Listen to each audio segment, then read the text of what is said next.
इस बीच प्रधानमंत्री मोदी 6 राज्यों के मुख्यमंत्रियों के साथ बैठक भी कर रहे हैं। इस दौरान वो बोल रहे हैं, सीधे सुनते हैं उनको। साथियों, आप सभी इस बात से परिचित हैं कि हम इस समय एक ऐसे मोड़ पर खड़े हैं जहां तीसरी लहर की आशंका लगातार जताई जा रही है। देश के अधिकांश राज्यों में केसेस की संख्या जिस तरह कम हुई थी, उसने कुछ राहत साइकोलॉजिकली फील होता था, कुछ राहत महसूस हो रही थी। विशेषज्ञ इस डाउनवर्ड ट्रेंड को देखकर उम्मीद भी कर रहे थे कि जल्द ही देश दूसरी लहर से पूरी तरह बाहर आ जाएगा। लेकिन कुछ राज्यों में केसेस की बढ़ती हुई संख्या अभी भी चिंताजनक बनी हुई है। साथियों, आज जितने राज्य 6 राज्य आज हमारे साथ हैं, इस चर्चा में शामिल हुए हैं। पिछले हफ्ते के करीब 80% नए केसेस आप जो इन राज्यों में है, उन्हीं राज्यों से आए हैं। 84% दुखद मौतें भी इन्हीं राज्यों में हुई है। शुरुआत में विशेषज्ञ ये मान रहे थे कि जहां से सेकेंड वेव की शुरुआत हुई थी, वहां स्थिति अन्य की तुलना में पहले नियंत्रण में होगी। लेकिन महाराष्ट्र और केरल में केसेस का इजाफा लगातार देखने को मिल रहा है। ये वाकई हम सबके लिए, देश के लिए एक गंभीर चिंता का विषय है। आप सब इससे परिचित हैं कि ऐसे ही ट्रेंड हमें सेकेंड वेव के पहले जनवरी फरवरी में भी देखने को मिले थे। इसलिए आशंका स्वाभाविक रूप से बढ़ जाती है कि अगर स्थिति नियंत्रण में नहीं आई तो मुश्किल हो सकती है। बहुत जरूरी है कि जिन राज्यों में केसेस बढ़ रहे हैं, उन्हें प्रोएक्टिव मेजर्स लेते हुए तीसरी लहर की किसी भी आशंका को रोकना होगा। साथियों, एक्सपर्ट्स बताते हैं कि लंबे समय तक लगातार केसेस बढ़ने से कोरोना के वायरस में म्यूटेशन की आशंका बढ़ जाती है। नए नए वेरिएंट्स का खतरा बढ़ जाता है। इसलिए तीसरी लहर को रोकने के लिए कोरोना के खिलाफ प्रभावी कदम उठाया जाना नितांत आवश्यक है। इस दिशा में स्ट्रैटेजी वही है जो आप अपने राज्यों में अपना चुके हैं। पूरे देश ने उसको लागू किया हुआ है और उसका एक अनुभव भी हमें है, जो आपके लिए भी टेस्टेड एंड प्रूवन मेथड है। टेस्ट, ट्रैक और ट्रीट, और अब टीका। टेस्ट, ट्रैक, ट्रीट एंड टीका, इसी वैक्सीन की हमारी रणनीति फोकस करते हुए हमें आगे बढ़ना है।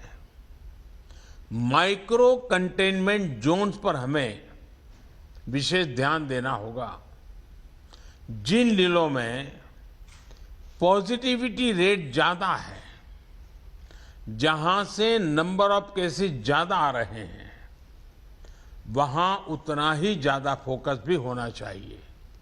अभी जब मैं नॉर्थ ईस्ट के साथियों से बात कर रहा था, तो एक बात उभर करके आई कि कुछ राज्यों ने लॉकडाउन ही नहीं किया, लेकिन माइक्रो कंटेनमेंट जोन पर बहुत बल दिया और उसके कारण वो स्थिति को संभाल पाए।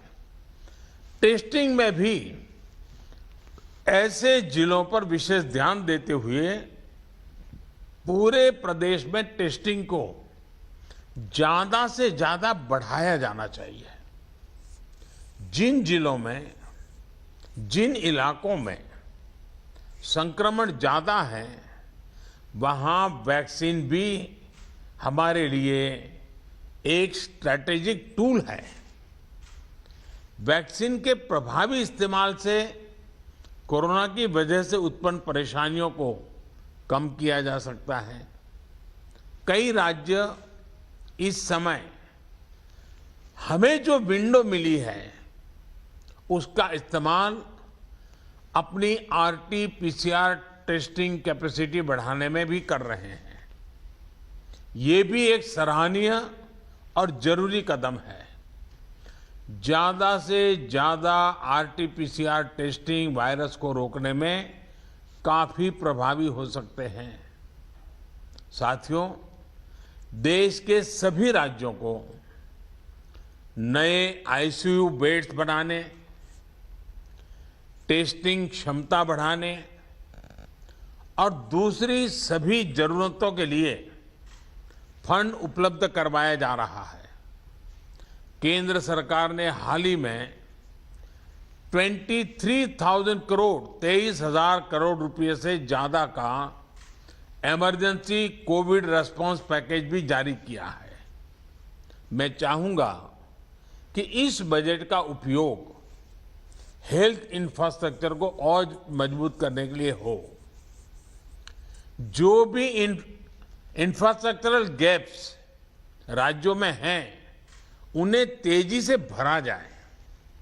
खास तौर पर ग्रामीण इलाकों, रूरल एरियाज, उस पर हमें ज्यादा मेहनत करने की जरूरत है। इसके साथ ही सभी राज्यों में आईटी सिस्टम्स, कंट्रोल रूम्स और कॉल सेंटर्स का नेटवर्क मजबूत करना भी उतना ही जरूरी है। इससे रिसोर्सेज के डेटा, उसकी जानकारी पारदर्शी तरीके से नागरिकों को मिल पाती है। इलाज के लिए मरीजों और परिजनों को इधर उधर भागना नहीं पड़ता। साथियों, मुझे बताया गया है कि आपके राज्यों में जो 332 पीएसए प्लांट्स एलोकेट किए गए हैं, उनमें से 53 कमीशन हो चुके हैं। मेरा सभी राज्यों से आग्रह है कि इन पीएसए ऑक्सीजन प्लांट्स को जल्द से जल्द पूरा करें। किसी एक सीनियर अफसर को स्पेशली यही काम में लगाइए और 15-20 दिन का मिशन मोड में इस काम को आप पूरा करवाइए। साथियों, एक और चिंता बच्चों को लेकर भी है। बच्चों को कोरोना संक्रमण से बचाने के लिए हमें अपनी तरफ से पूरी तैयारी करनी होगी। साथियों, हम देख रहे हैं कि पिछले 2 हफ्तों में यूरोप के कई देशों में एकदम तेजी से केसेस बढ़ रहे हैं। अगर हम पश्चिम में देखें, चाहे यूरोप के देश हों, चाहे अमेरिका, इधर हम पूरब में देखें तो बांग्लादेश, म्यांमार, इंडोनेशिया, थाईलैंड, बहुत तेजी से केसेस बढ़ रहे हैं और कल्पना बाहर का अनेक प्रकार से कहीं पर 4 गुना, कहीं 8 गुना, कहीं 10 गुना बढ़ोतरी आई है। ये पूरी दुनिया के लिए और हमारे लिए भी एक चेतावनी भी है, एक बहुत बड़ा अलर्ट है। हमें लोगों को बार बार ये याद दिलाना है कि कोरोना हमारे बीच से गया नहीं है। हमारे यहां ज्यादातर जगहों में अनलॉक के बाद की जो तस्वीरें आ रही हैं, वो इस चिंता को और ज्यादा बढ़ाती हैं। इसका जिक्र मैंने अभी नॉर्थ ईस्ट के सब साथियों से बात कर रहा था, उस दिन भी किया था। मैं आज फिर से जोर देकर के इस बात को दोहराना चाहता हूं। आज जो राज्य हमारे साथ जुड़े हैं, इनमें तो कई बड़े मेट्रोपॉलिटन शहर हैं, बहुत सघन आबादी वाले हैं। हमें इसे भी ध्यान में रखना होगा। सार्वजनिक स्थलों पर भीड़ लगने से रोकने के लिए हमें सजग, सतर्क और सख्त होना पड़ेगा। सरकार के साथ साथ अन्य राजनीतिक दलों, सामाजिक संगठनों और एनजीओज को, सिविल सोसाइटी को साथ लेकर हमें लगातार लोगों को जागरूक करते रहना है।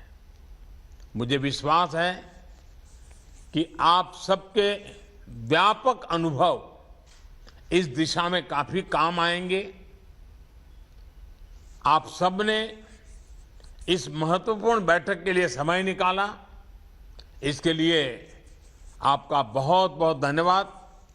और जैसा आप सभी आदरणीय मुख्यमंत्री जी ने उल्लेख किया, मैं हर पल अवेलेबल हूं। हमारा संपर्क बना रहता है। आगे भी मैं हमेशा अवेलेबल रहूंगा, ताकि हम सब मिलकर के इस संकट से मानव जात को बचाने के इस अभियान में अपने अपने राज्यों को भी हम बचा सकें। मेरी आप सबको बहुत शुभकामनाएं हैं। बहुत बहुत धन्यवाद। तो प्रधानमंत्री मोदी को आप सुन रहे थे। राज्यों के मुख्यमंत्रियों से चर्चा करते हुए कुछ राज्यों में केसों की संख्या में लगातार बढ़ोतरी हो रही है। कई देशों में तेजी से कोरोना केस बढ़ रहे हैं। एक बार फिर से प्रधानमंत्री मोदी ने उन तस्वीरों पर चिंता जताई जो अलग अलग राज्यों के टूरिस्ट स्पॉट से तस्वीरें सामने आई थी। वहां पर हो रही भीड़ और कोरोना गाइडलाइंस का जो उल्लंघन हो रहा था, उस पर चिंता जताई प्रधानमंत्री मोदी ने एक बार फिर से।